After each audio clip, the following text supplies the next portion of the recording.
नमस्कार मित्रांनो. तर पुन्हा कर्तव्य आहे या मालिकेमध्ये आपल्याला पाहायला मिळते की वसुंधराचे आईवडील निघालेले असतात.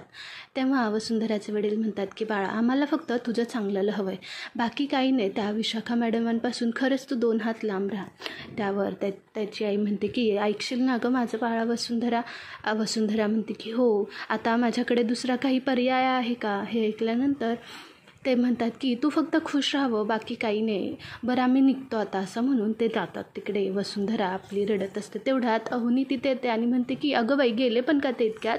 तेव्हा वसुंधरा त्यांना म्हणते की ऐका ना वहिनी, मला तुमच्याशी बोलायचं आहे. मला तुम्हाला काहीतरी विचारायचं आहे, म्हणजे मला खरं खोटं करायचं आहे आणि काही करून मला ऐकायचंच आहे. ते म्हणतात अगं बोल, हो ऐक तरी. असं म्हणून वसुंधरा वहिनीला किचनमध्ये ओढून नेते आणि म्हणते की ऐका ना, मला खरं सांगचाल का तुम्ही, म्हणजे मला विचारायचंच आहे. तेव्हा ती म्हणतात की काय.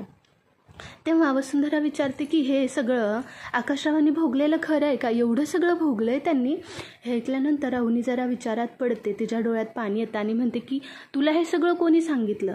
तेव्हा वसुंधरा म्हणते की मला कोणी सांगितलं आणि काय फरक पडतो, पण हे सगळं खरं आहे का. तेव्हा अवनी बोलते की हो, हे सगळं खरं आहे. तेव्हा वसुंधरा म्हणते की मग मला कोणी यातलं काहीच का नाही सांगितलं. त्यावर अवनी म्हणते की अगं तुला सांगणार तरी कोणत्या तोंडानी, ते सगळं एवढं भयानक होतं की आम्ही अजूनही विसरू शकत नाही. अगं तेव्हा जेव्हा हे सगळं घडलं तेव्हा पूर्ण घर त्यांच्या अवतीभोवती फिरायचं, पण दिवसेंदिवस आकाश भाऊजींची ना परिस्थिती बिघडतच चाललेली.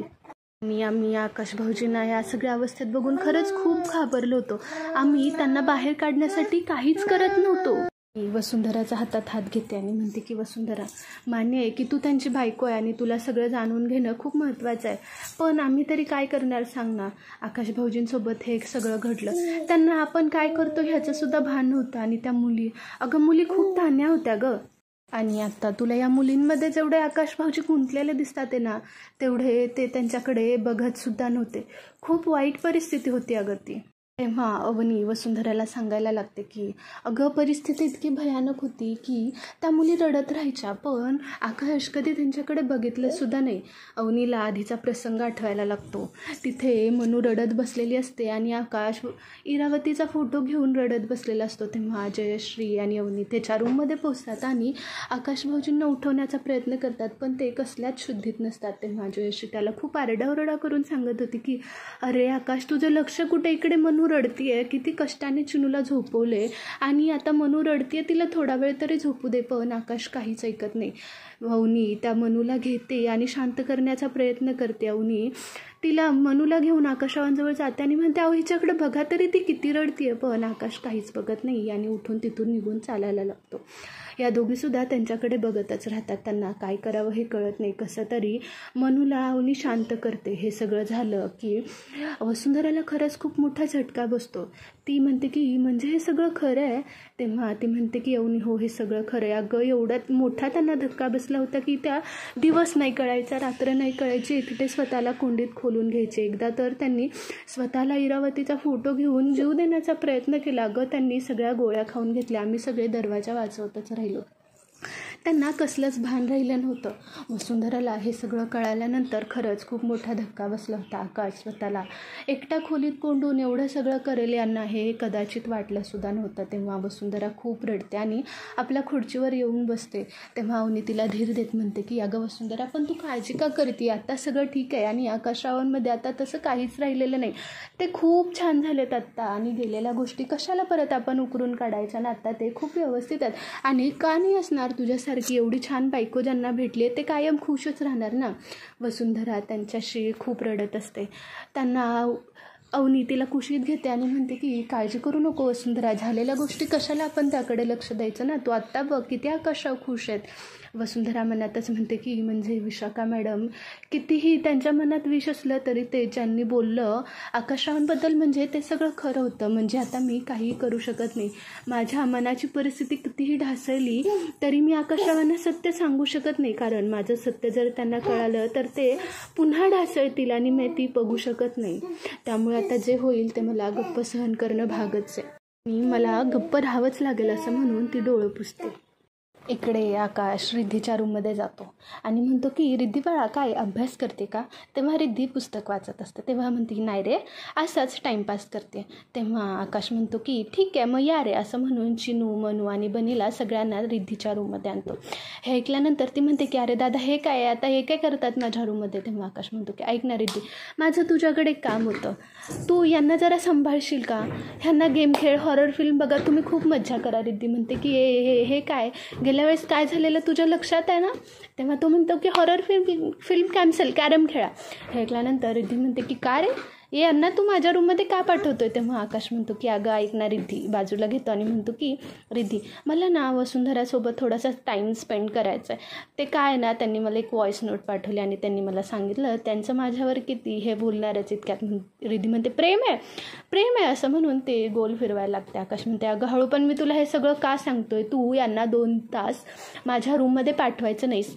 त्यावर रिद्धी म्हणते की बरं ठीक आहे, पण या बदल्यात असं म्हटल्यानंतर आकाश म्हणते आता काय तुला काय हवं आहे? तेव्हा ती म्हणते की अरे माझे एअरबड्स आहेत ना, त्यातून आवाज जरा कमी येतो, हळूहळू आवाज येतो. अरे त्यातून आवाजच येत नाही, जर ते मला भेटले तर मग विचार करता येईल असं म्हणतो. तेव्हा आकाश तिच्याकडे बघायला लागतो. रिद्धी म्हणते चला जावा रे, किती आवाज करता, एवढं बोलणार इतक्यातच आकाश दिले तुला एअरपॉड्स दिले, पण 2 तास यांचा कसलाही आवाज माझ्या रूममध्ये आला नाही पाहिजे. हाणामारी केली तरी चालेल, पण माझ्या रूममध्ये आवाज नाही आला पाहिजे. रिद्धी बोलते की ठीक आहे, डन असं म्हटल्यानंतर आकाश जातो. वसुंधरा आपल्या किचनमध्ये भाजी साफ करत असते. आकाश हळूच तिच्या मागे जातो आणि म्हणतो की आकाश म्हणतो की ऐका ना, माझं तुमच्याकडे एक काम आहे, चला. असं म्हटल्यानंतर वसुंधरा बोलते की काय?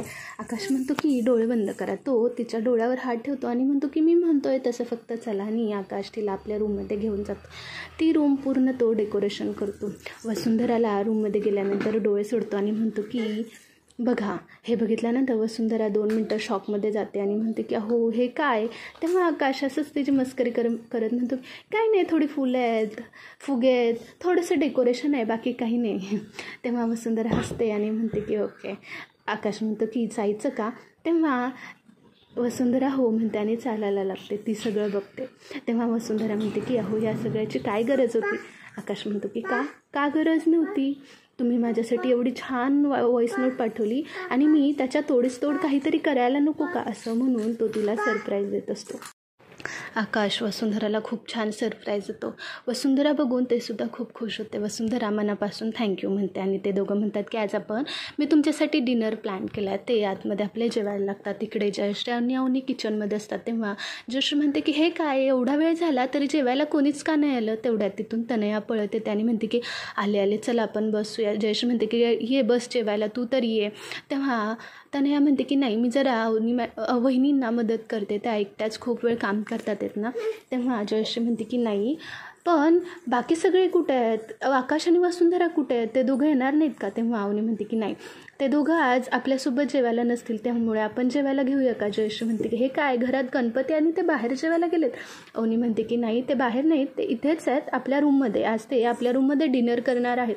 तेव्हा तनयाला कळतं की यांचा डिनर डेटचा प्लॅन आहे. तेव्हा ते म्हणते की ओ वाव, किती छान ना. जयश्री म्हणते की असं कसं ते त्यांच्या रूममध्ये जेवतील, मी आत्ताच जाते आणि त्यांना बोलवून आणते. अवनी तिला अडवते आणि म्हणते की अगं आई असं काय करते, जेवू दे ना त्यांना त्यांच्या रूममध्ये. आणि तूच एरवी म्हणत असते ना त्या दोघांनी एकत्र टाईम स्पेंड केला पाहिजे, मग करता ते, तर तू कशाला अशी वागते? तेव्हा जयश्री गपचूप बसते आणि तनयासुद्धा वरच्या मनाने त्यांना मनवते. तेव्हा इकडे आपल्या वसुंधरा आणि आकाश जेवत असतात. ते दोघंसुद्धा खूप खुश असतात. तेव्हा आकाश तिच्यावर किती प्रेम आहे हे सांगत असतो. तेव्हा तो सांगतो की तुम्ही माझ्या आयुष्यात आला आणि तुम्ही माझं आयुष्य पूर्ण बदललं. मी तुमच्याशिवाय आता माझं आयुष्य इमॅजिनच करू शकत नाही. वसुंधरा आणि आकाश आपल्या प्रेमाचे काही क्षण खूप छान घालवतात. वसुंधरा आकाशच्या मिठीत जाते आणि इथेच पुन्हा कर्तव्य आहेचा भाग संपतो. तुम्हाला आपल्या चॅनलवरचे अपडेट्स आवडत असतील तर आपल्या चॅनलला लाईक करायला, शेअर करायला आणि सबस्क्राईब करायला विसरू नका. थँक्यू.